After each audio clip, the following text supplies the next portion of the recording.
Well, we've got a whole nother take on The Art of Finding the Job You Love by Cara Heilmann. Cara, come join me on the red carpet. Hi. Hello. It's good to see you up here. So we just talked earlier with Julie, and Julie was talking about how people very often are in the wrong job.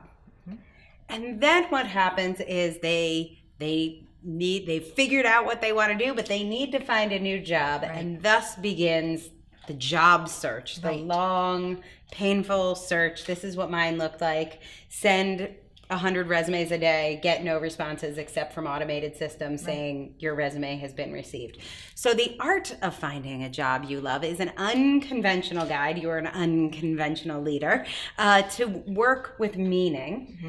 Tell me more about this book. Who's it for, and what makes it unconventional? Right. Julie and I actually feel as though she starts a process and I take it from there. Yeah. And take that process through. So it's really interesting that we're both in the same cohort together. This book is to help successful professionals who are looking up and needing to find a job again. It's been maybe 5 years, 10 years, 15 years since they've needed to look for a job, and they realize that it's a completely different world than what it was before. Yeah. And the feeling, I think, of, oh my God, I need a job, and then just sending resumes and hearing nothing is not an awesome feeling that makes you a super attractive candidate. Right. That is so true. So I think one of the things that individuals do that perhaps hurts them in this process is they wait a little while before they engage. In other words, they get to a spot, maybe they've tried to do it yourself, DIY it for a while, and it's been 3 months, 4 months, 5 months, and they haven't landed a significant interview even. They begin to panic.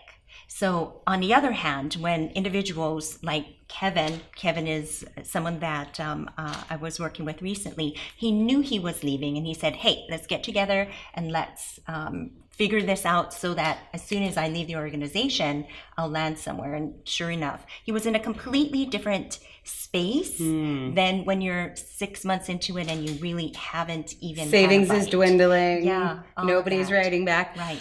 So there was a day I remember when my college roommate, her name is Monica, she's a very accomplished corporate lawyer, and she was featured on the cover of, I think it was like In-House Counsel magazine.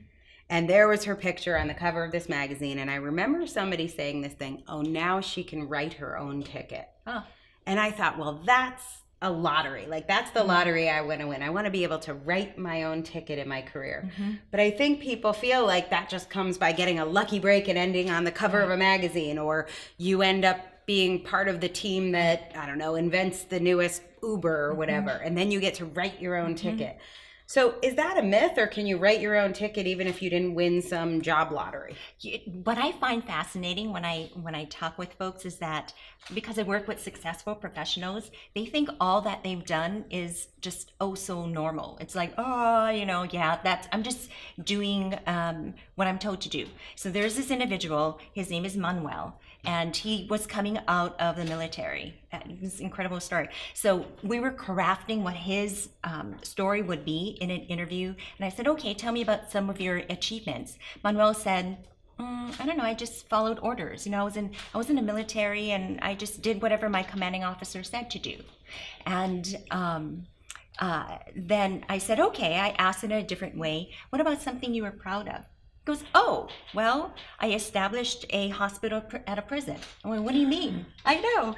That's a little thing. Right. I identified the number of people who would be there, the prisoners, the support folks, what their ailments would be. I then created a list of all the professionals and the doctors that needed to be there, the nurses, and then I ordered all the supplies that needed to be there. In 6 months, we had a full functioning hospital. I'm like, whoa! I think successful professionals just feel what they do is every day. I know. Yeah. And they don't realize that they do have those moments when they were on the cover.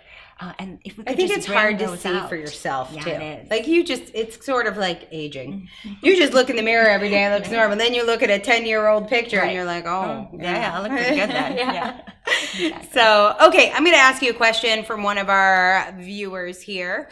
And let's see, Melanie from Port Tobacco, Maryland is asking, is it better to write from a narrow focus or from a broad, inclusive focus? Right.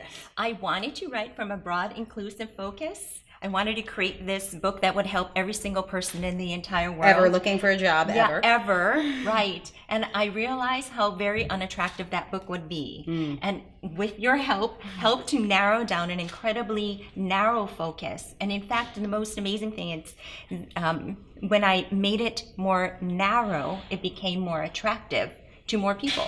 Even outside of that narrow focus, right? Isn't Right. that fascinating? It is. So this is the thing. I think it is one of the biggest acts of service to narrow your focus.